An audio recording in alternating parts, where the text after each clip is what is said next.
그 이주견 자매 성경 봉독이 너무 은혜스러웠습니다. 그래서 제 설교가 오늘 상당히 잘 전달될 거라고 믿고 있습니다. 립서비스가 아닙니다. 오늘 그 설교 본문이 73편 전편이 되겠습니다. 여러분 그 본문을 책바지에 그냥 펴놓으시고 설교에 귀를 기울여 주시면 되겠습니다.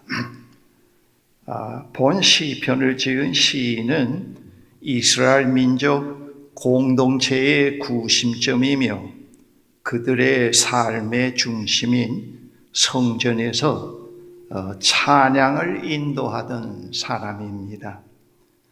그가 어떤 인품의 사람인지 알 수는 없지만 이스라엘 역사에서 구전으로 전해 내려오는 신앙을 전수받아서 소중하게 지켜오던 사람입니다.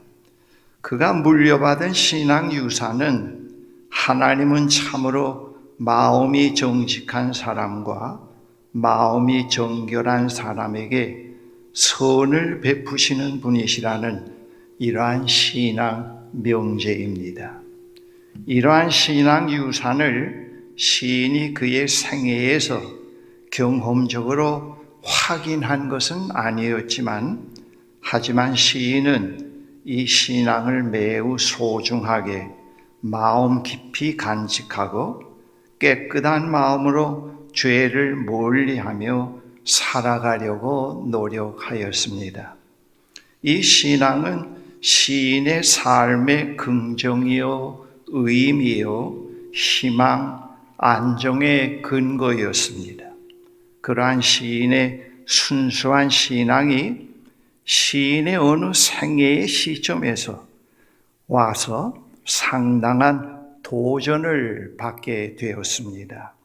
그러한 도전은 시인을 깊은 회의의 늪에 빠지게 만들었습니다.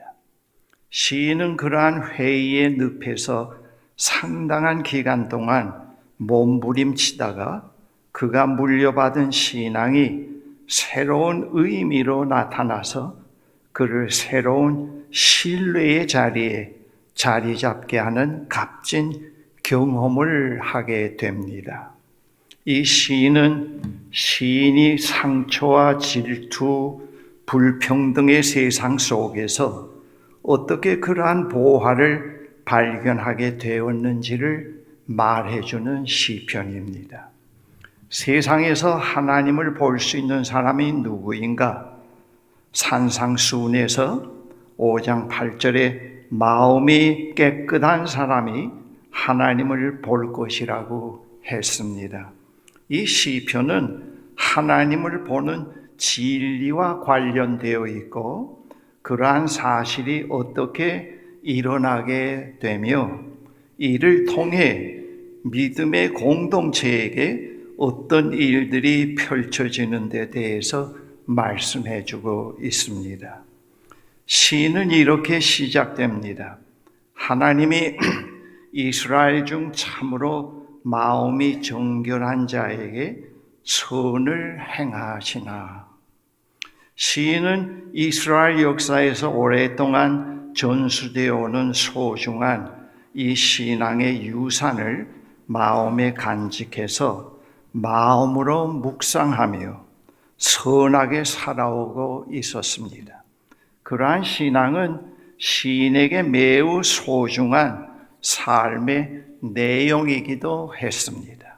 그런데 시인은 그가 살아가고 있는 사회에서 하나님의 선하심을 놓치고 보지 못할 뻔했습니다. 그 이유는 시인이 그 시대 악인들에게 눈을 돌려서 그들의 형통을 너무 부러워하고 시샘했기 때문입니다. 그런 이유로 그는 하나님에 대한 신뢰를 잃어버리고 실족할 뻔하였습니다. 본문 2절 3절에 시인은 자기 자신의 마음에 회의의 씨앗이 싹트게 된 동기에 대해서 매우 진솔하게 진술하고 있습니다. 2절, 3절 나는 거의 넘어질 뻔하였고 나의 걸음이 미끄러질 뻔하였으니 이는 내가 악인의 형통함을 보고 오만한 자를 질투하였음이로다. 세번역으로 나는 확신을 잃고 넘어질 뻔했구나. 그 믿음을 버리고 미끄러질 뻔했구나. 그것은 내가 거만한 자를 시샘하고 악인들의 누리는 평안을 부러워했기 때문이다. 본문 4절에서 11절에 그 악인들의 면모가 매우 자상하게 표현되어 있습니다. 그들의 인간됨의 모습은 매우 부정적입니다. 즉 교만, 폭행, 냉소, 압박, 불손입니다. 그들이 그러한 모습으로 풍요를 쌓아가지만 어떠한 고통도 따르지 않고 있었습니다. 이러한 그들의 형통과 무의미 앞에서 많은 사람이 방황하고 있었으며 실제적인 무신론자가 되어가고 있었습니다. 4절 11절에 그들의 모습이 이렇게 서술되어 있습니다. 그들은 죽을 때에도 고통이 없고 그 힘이 강건하며 사람들이 당하는 고난이 그들에게는 없고 사람들이 당하는 재앙도 그들에게는 없나니 그러므로 교만이 그들의 목걸이요 강포가 그들의 옷이요 살찜으로 그들의 눈이 솟아나며 그들의 소득은 마음의 소원보다 많으며 그들은 능력하며 악하게 말하며 높은 데서 거만하게 말하며 그들의 입은 하늘에 두고 그들의 혀는 땅에 두루 다니도다.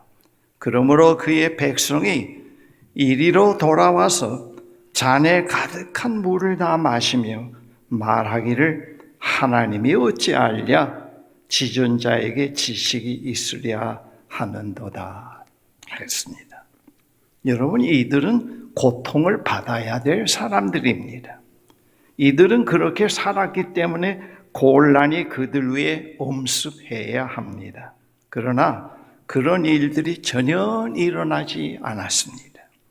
그러한 악인들의 모습은 하나님의 선하심에 반하는 모습으로 나타났을 뿐만 아니라 하나님의 무관심으로까지 비춰지게 되었습니다. 시인이 하나님의 선하심에 응답하며 살아온 삶을 전적으로 무의미하게 여겨지게 만들었습니다. 시인이 하나님의 선하심에 응답하며 살아온 삶은 시인에게 매우 소중한 것이었는데 그것이 무의미하게 여겨진다고 하는 것은 시인에게 큰 타격이 아닐 수 없었습니다. 심지어 경건한 자들까지 신앙의 무의미성을 느끼고 신앙의 구속을 벗어나서 그들처럼 부하고 평안한 생활을 영위하려는 유혹을 받게 되었습니다. 시인은 그가 물려받은 신앙과 그의 현실에서 그의 눈앞에 전개되는 일들 사이에서 마음으로 매우 심한 갈등을 느끼면서 괴로워하게 되었습니다. 시인의 내적 갈등이 12절, 14절에 이렇게 표현되어 있습니다. 볼지어다 이들은 악인들이라도 항상 편안하고 재물은 더욱 불어나는도다. 내가 내 마음을 깨끗게 하며 내 손을 씻어 무죄하다 한 것이 실로 헛되도다. 나는 종일 재난을 당하며 아침마다 징벌을 받았도다 했습니다. 시인이 물려받은 신앙에 의하면은 이들은 고통을 받아야 하고 이들은 잘못 살아오고 있기 때문에 심판을 또는 곤란이 그들 위에 엄습해야 합니다. 그러나 그러한 일들이 전혀 일어나지 않았습니다. 이러한 갈등 가운데서 고통하던 시인이 아직 완전하게 문제의 해답을 얻은 것은 아니지만은 시인은 자신이 지금까지 살아온 삶을 포기하고 외적으로 멋있고 매력적인 악인들의 삶을 받아들이지 않았다는 사실에 대해서 매우 다행스럽게 생각하게 됩니다. 점점 깨어나는 장면을 여기서 볼 수가 있습니다. 만약 시인이 그렇게 했다고 하면은 시인 자신은 물론 공동체와 아이들에게 얼마나 상처를 주었을까라고 회환과 희망이 뒤섞인 모습으로 시인이 이렇게 말합니다. 15절에 내가 만일 스스로 이르기를 내가 그들처럼 말하리라 하였더라면 나는 주의 아들들 세대에 대해서 악행을 행하였으리라. 세번역으로 나도 그들처럼 살아야지 하고 말했다고 하면은 나는 주님의 자녀들을 배신하였을 것입니다. 드디어 시인에게 새벽이 오기 시작했습니다. 시인 자신의 문제가 다 해결된 것은 아닙니다. 아직도 결정해야 할 중요한 문제가 남아 있었습니다. 그가 어떻게 해야 할지를 알지 못했습니다. 누가복음 15장에 예수님의 둘째 아들의 비유에 둘째 아들이 생의 막다른 길에서 결국에 결단하고 아버지의 집으로 돌아가게 되는 것과 같이 드디어 시인은 하나님이 계신 성소로 발길을 옮기게 됩니다. 시인은 자신의 이러한 고통의 문제를 해결해 보려고 고심하던 중 마침내 성소에 들어가 문제의 해답을 얻게 됩니다.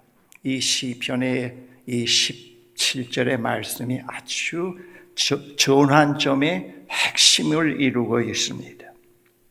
시인이 깊은 회의에서 다른 선택을 하려고 하던 순간에 그러한 유혹을 물리치고 회의에서 신뢰로 다시 돌아서게 되고 든든한 신뢰의 기반에 올라서게 됩니다. 본문에 오늘 개정본에는 매우 간단하게 되어 있습니다. 하나님의 성소에 들어갈 때에야 그들의 종말을 내가 깨달았나이다. 여기서 그들은 그 악인들입니다.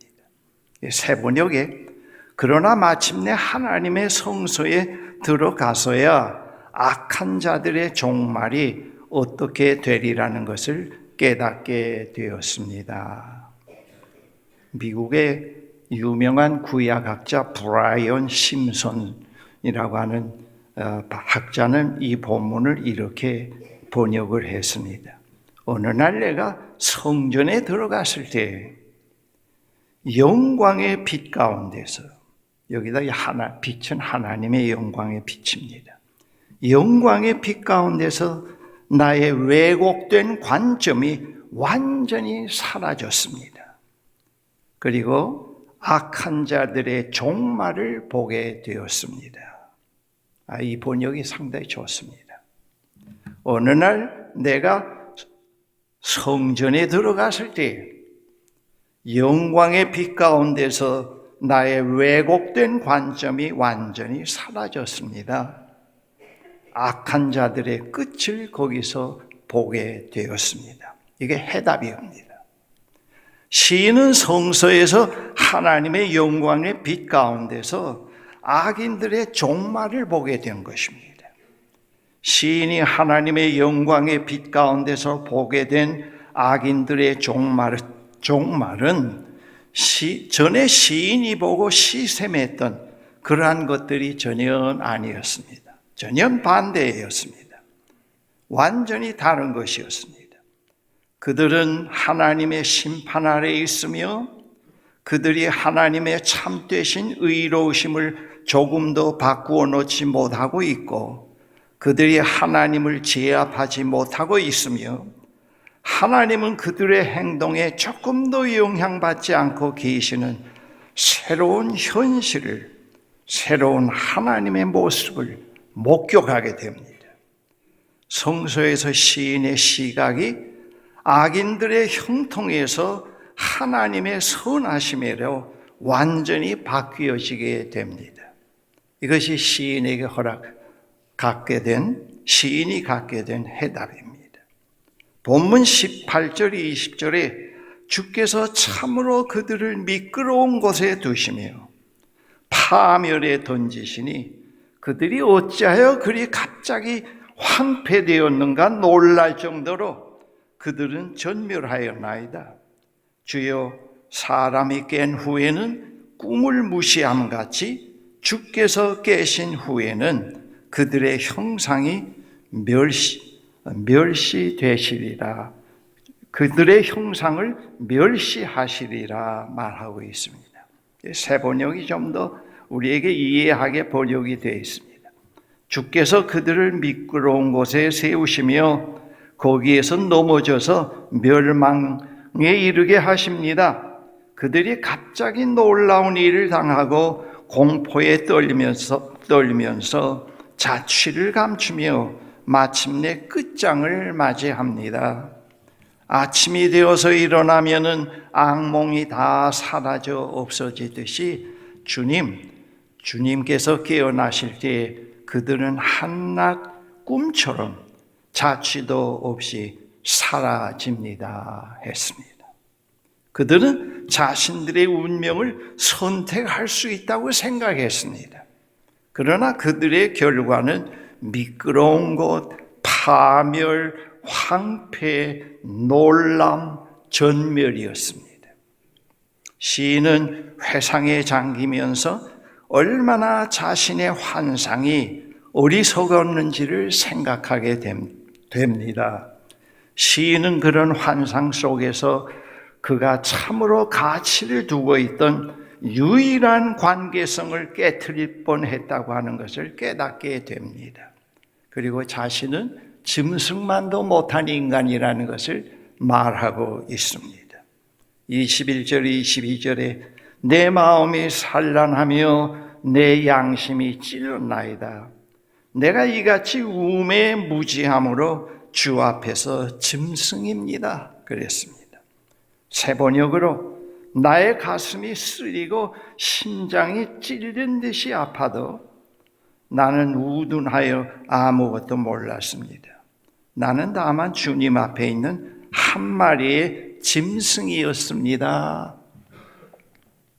드디어 시인은 무엇이 참된 것인지를 구별하게 됩니다.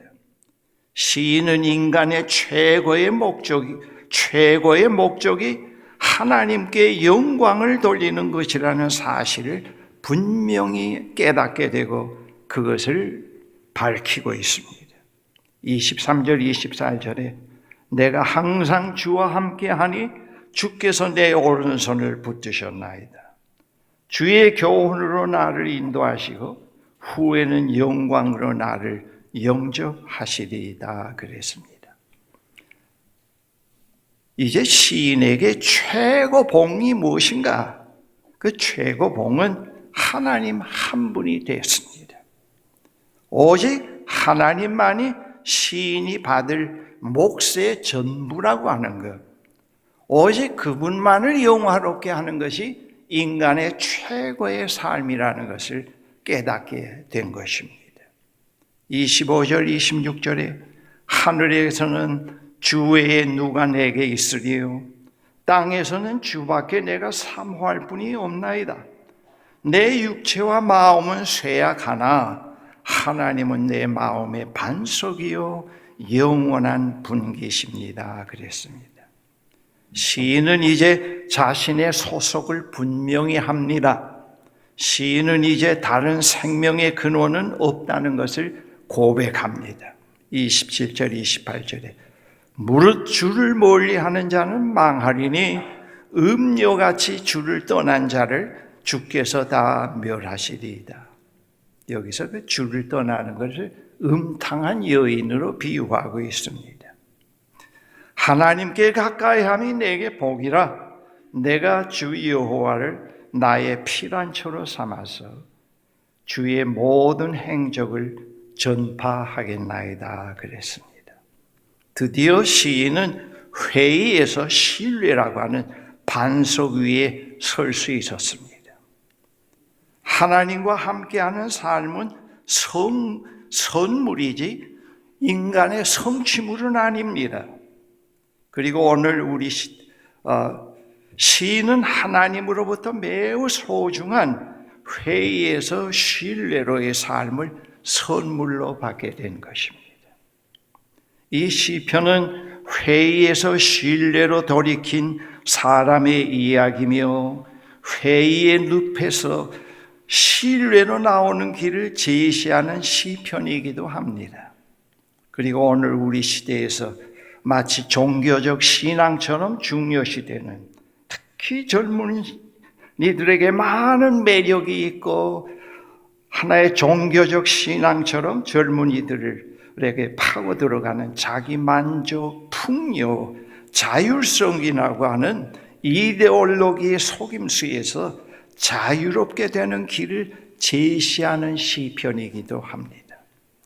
오늘 우리 시대에서 하나님을 믿는 사람들조차도 이러한 이데올로기를 선호하고 있습니다. 받아들입니다. 그러나 하나님을 부정하는 일이 하나님을 결코 바꾸지 못한다는 것을 이 시편에서 말합니다. 오늘 우리 시대에서 하나님의 백성으로 살아가면서 회의라고 하는 유혹을 피해갈 수는 없습니다.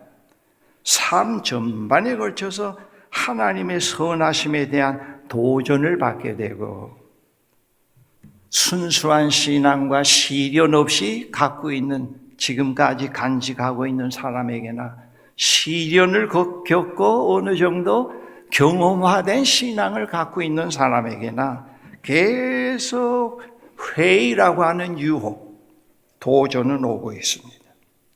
그리고 기독교 신앙에서 소중히 여기는 구원의 교리도 상당한 도전을 받고 있습니다. 그러한 도전은 우리의 신앙의 회의와 무의미를 가져다 주고 있습니다. 기독교 신앙은 나이 많은 세대만을 위한, 노년을 사는 세대만을 위한 것은 결코 아닙니다. 기독교 신앙은 모든 인생의 생을 소유해서 과정에서 살아가는 모든 분들의 것입니다. 제가 이 봄 시편을 읽으면서 제가 읽은 것을 한번 상상을 했어요. 한번 보세요. 어떤 아주 보수적이고 순수한 신앙을 가진 그런 젊은이가 있다고 생각을 해보았습니다. 근데 그는 상당히 깨끗하고 정결하고 죄 안 짓고 살겠다고 늘 자기를 닥달하면서 살아오고 있는데 오늘 이 시대의 상황을 보니까 참 그렇지 않단 말입니다. 자기와 같은 또래들이 살아가는 자율성, 풍요, 자기 만족이 그렇게 부럽단 말입니다. 그리고 그것이 갖고 싶습니다. 그리고 자꾸 하나님, 지금까지 전수되어 오는 신앙에 대해서 깊은 회의를 느끼면서 갈등합니다.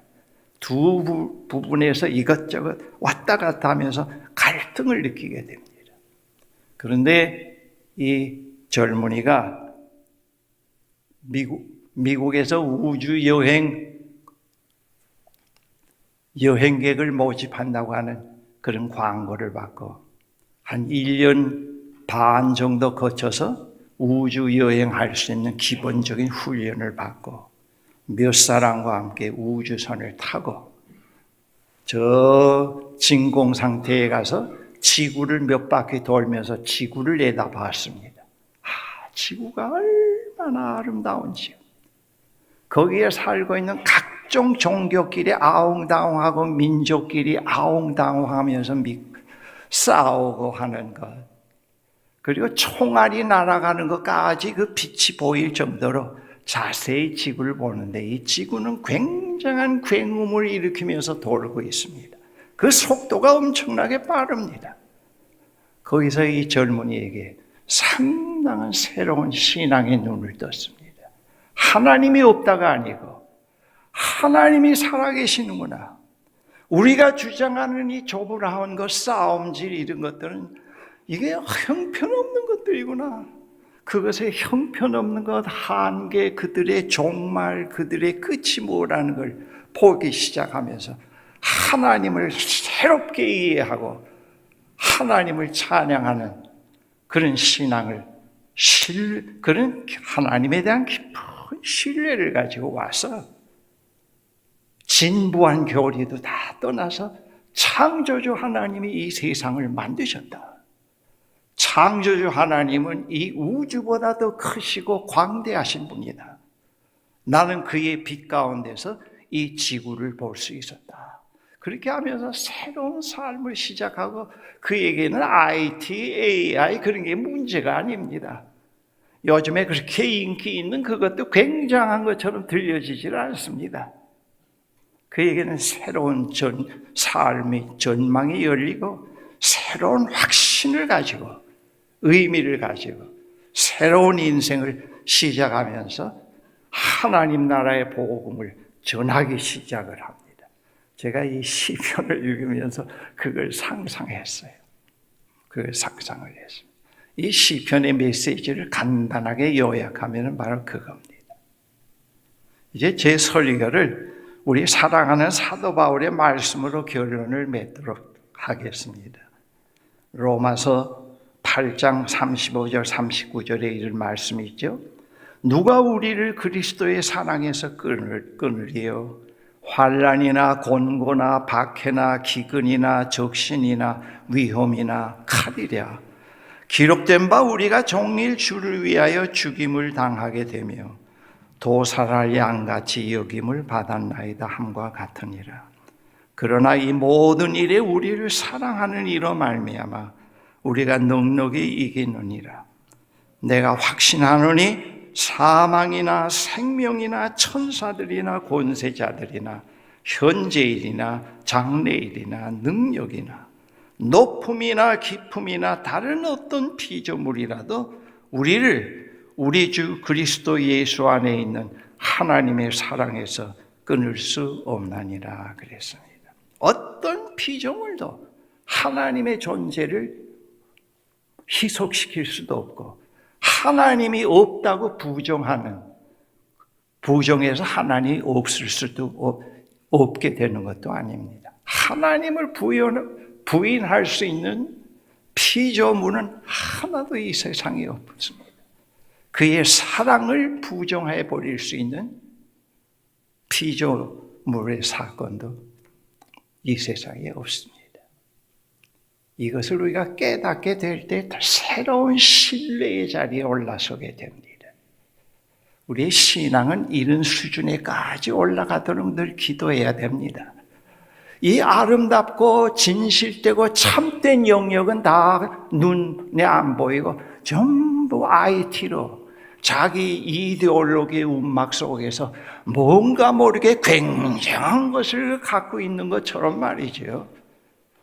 거기에만 눈독을 들이면서 살아가게 되면 신앙을 다 잃어버리게 돼요. 하나님이 없어서가 문제가 아닙니다. 오늘 우리 시대는 눈이 자꾸 백태가 끼기 시작을 합니다. 요즘에 인간들이 만들어내는 이런 것들이 굉장한 것처럼 말입니다. 속고 있다고 해요. 오늘의 교회가 상당히 거기에 물들여가고 있고 매력을 느끼고 있습니다. 우리는 다시 한번 생각해 볼 문제라고 생각합니다. 어떤 피조물도 하나님의 선하심을 부정하거나 무효화시킬 수 없습니다. 제 아내가 라디오 아침 뉴스, 아침 전문가들의 CF들의 강의를 가끔 들어요. 가끔 듣고는 지금 이 몇 세대, 젊은 몇 세대가 지금 이렇게 발전하고 있다고, 이렇게 되고 있다고 자꾸 뉴스, 그래서 제 아내를 통해서 오늘 현실에 새로운 뉴스를 많이 듣고 있습니다. 오늘 아침에 또 여보, 내가 지금 이 설교를 음미하고 있는데 그런 얘기는 잠깐 두고 내일 합시다 그랬어요.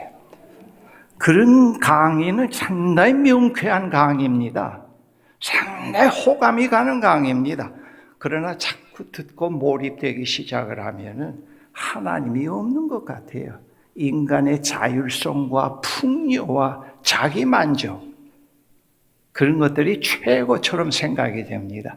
그러나 크신 하나님의 영광과 하나님의 시선 안에서 이 세상을 볼 때는 그것들이 전부 그 마지막이 뭐라고 하는 것, 그것이 필요 없고 다 버리라는 게 아닙니다. 핸드폰 새거 최신 거 하나 사가지고 뭔가 인생의 모든 문제를 해답을 얻는 것처럼 의시되지 말라 그겁니다. 그렇다고 새거 사지 말라는 뜻은 아닙니다만, 그런데 속아 넘어가지 말라는 겁니다. 그게 인간의 삶을 편리하게 만들고 자꾸 변화되는 틀에 늘은 만들 수 있지만은 궁극적으로 하나님의 존재를 새롭게 보고 이해하고 그의 앞에 무릎을 꿇고 그의 뜻을 받아들이고 순종하게 하는 이 참된 인간됨의 길은 그들이 제시하지는 못해요. 그걸 우리가 아셔야 됩니다. 기도하십시다. 전능하신 하나님 아버지, 오늘 우리가 살고 있는 시대는 전 시대보다도 더 우리를 매력 있게 만들고 유혹하는, 그리고 회의에 빠지게 만드는, 그리고 지금까지 보존하고 소중하게 여기던 이 신앙조차도 버릴까 말까 하는 고민과 갈등 속에 있게 만들곤 합니다. 하나님, 우리에게 이 세속적인 것에 너무 눈이 어두워지지 말게 하시옵소서. 우리의 눈을 밝혀주셔서 이런 상황 속에, 이런 시대 속에서라도 전능하신 하나님, 창조주 하나님을 그리스도 안에서 볼 수 있게 해주십시오. 그리고 하나님의 위대성 앞에 우리가 하나님께 무릎을 꿇고 하나님을 찬양할 수 있는 저희들이 되도록 인도해 주시옵소서. 예수 그리스도의 이름으로 기도합니다. 아멘.